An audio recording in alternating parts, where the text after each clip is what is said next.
NBA totals for Friday. This is our total segment here on the NBA. Let's take a look at today's games. We got 5 of them on the board, whole slate of games out there. We're just going to look at 5 though, and break them down. First one we got here, let's just jump right into it. We got Miami, Toronto. The total's 200.5 right now. That's at Pinnacle Sports. I'm going to go under that total. When we look at these two teams, you got Miami been scoring at a pretty decent rate, 101 points per game, Toronto 104 points per game. But still, we find these two teams, their foundation is on defense. We got Spoelstra, who's a really good defensive coach. Toronto's been a really good defensive team, and they're both allowing, well under 100 points per game. So I think we're going to see more of that style, and I think we're going to see actually some lower totals as the season continues, as teams start to, put the clamps down on some teams and start to, find ways to get stops. That's the way it has to be in order to be successful in the NBA. These teams met 10 times last year. They had a really, really good 7-game series in the playoffs. 6 of those 7 games went under 200 points. Now, yeah, there's a little different personnel for these two squads this year, but still, we're still looking at a game that's probably not going to be really up tempo no matter what they've been doing so far this year. Miami on the season, they're shooting just 0.8% on the season, but they're allowing under 40%. That ranks first in the NBA. Good Miami defense. Toronto, they're shooting 47%, but they're allowing just 45.3%. So 2 good defensive teams as well. We look at Miami, they're averaging 87.2 attempts per game. But the game is in Toronto. I think Toronto's going to control the tempo, and they're allowing just 79 attempts per game. So I think they're going to be able to, slow Dragic down a little bit and keep the total to a minimum. At least keep the pace to a minimum. I mean, if they shoot lights out, there's nothing I can do about that. But according to the statistics here on the percentages and the attempts, I think we're going to see under that 200.5. Although I could see why odds makers would set it that high. All right, next game up we got is Phoenix and New Orleans. We're going to go over the total of 112.5. That's at Heritage Sports right now. It's also kind of across the board. We got 2 teams that play no defense and go really fast. And it's kind of similar to that Indiana-Milwaukee play we had yesterday. And both these teams are proficient enough to score.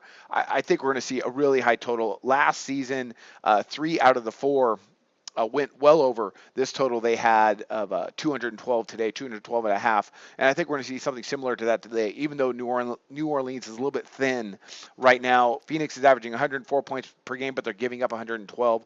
New Orleans are averaging just 98, but they're giving up 106. I think Phoenix is going to be able to score. Neither of them are shooting at a really high percentage, 2 of the lower percentages in the league.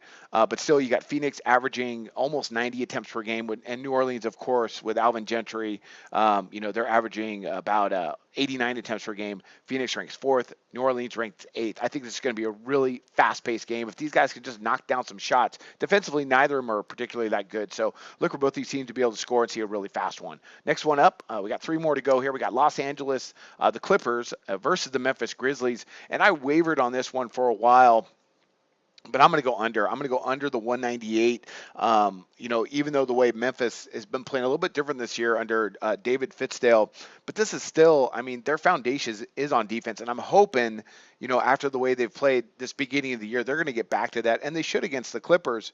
We got Los Angeles right now. They're playing great defense. Really surprised they lost to OKC the other night, but they're allowing just 91 points per game. That ranks first in the NBA, but yeah, they did play that really low affair versus OKC, which kind of boosted their defensive statistics. But still, across the board, good defensive team. We look at their attempts. You got the Clippers are averaging just 85 shots a game. Memphis just 84, but they're not allowing that much. Both of them are allowing just under 82 attempts per game. So this should not be a really up and down affair.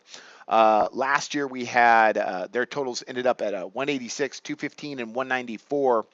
And I just think this is going to be under. Neither of them are scoring at a really high rate. Clippers at 100 per game. Memphis at just over 97. So with the attempts and the way these two play defense, I think we're going to see under this 198 again, though, unless they shoot lights out, in which there's nothing we can do.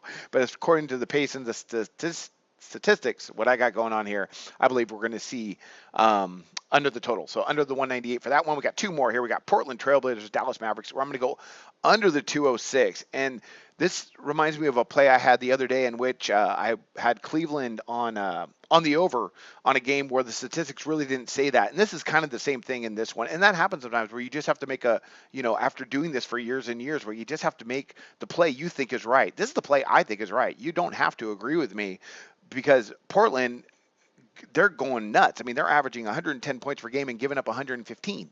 And Dallas, I mean, last year under Carlisle, they went really fast. You look at their totals from last year, they ended up at 192, but then went into overtime. A lot of points, 226, and then went into overtime, and then 212. Yet odds maker, and the makeup of these two teams is not really that different, but still odds makers have, you got Harrison Barnes for Dallas, but really otherwise not really a big difference. Still set it at 206, and I think the main reason for that, if we are going to mention a statistic, not just a gut play, is I think Dallas is going to have to control the tempo. And right now they're allowing opponents just 80 attempts per game. That ranks 6th in the NBA. And for them to hang with Portland, they're going to have to do that. It's simple. They're going to have to, because Portland wants to get up and down. But I think Dallas is good enough to play a good enough defense against them, defend the perimeter against a Portland team that does like to shoot the three, and keep this under the total of that 206, which does seem a little bit low. So don't be surprised if this line goes up. But I'm going to stay with the under at the 206 here, and I think that's just the better play. Also, as well, you're talking about a team in Dallas, they're not an offensive juggernaut at all. I mean, my goodness, we got.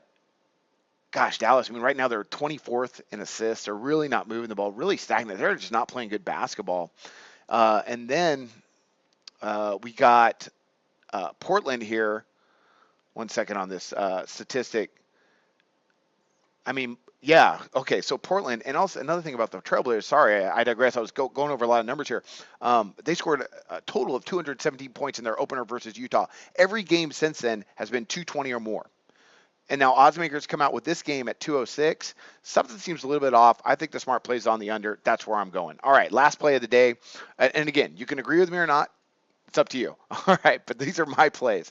And last one we got here is San Antonio and Utah. And I'm going under the total of 186.5. So that's going to be 4 unders and 1 over on today's slate. And the reason I'm going under is because I'm so mad that they went over in that last contest. No, that's not really true. They went over in that first matchup. I had in the under, but Utah shot lights out the first half. It was just really ridiculous. The pace of that game was slow. Both teams got up 76 attempts, and that's what we're going to see tonight. More of that when, like, Utah played Dallas the other night. That sort of game. They're just not fast-paced teams. When you look at them, you're talking about Utah. They're second in the league in points allowed after the Clippers, and they're also second in opponents' attempts per game. And then you got San Antonio that ranks 4th in both those categories. So I think we were set up for the grind out game that we should have had probably in that first one. So look for probably a pretty tight game in this one. Utah might be a sleeper this year. Don't sleep on them. They play good defense. They control pace, and I think that's what we're going to see tonight. And this should be a low-scoring one here. So under the 186.5. Okay, quick recap. We got Miami, Toronto under the 200.5 at Pinnacle Sports. Phoenix, New Orleans over 212.5. That's at Heritage Sports. Los Angeles Clippers and the Memphis Grizzlies under 198. That's across the board at SBR. Portland Trailblazers, Dallas Mavericks under the 206. And that's across the board at SBR. And San Antonio and Utah under the 186.5. And again, that's across the board at SBR. So that's same number at all the sports books. So check SBR for the best odds. See where the numbers go. But those are our 5 plays for today. And I wish you luck on your picks today. Research before you bet. Be sure to check out SBR Picks for the best game predictions, breakdowns, and much, much more.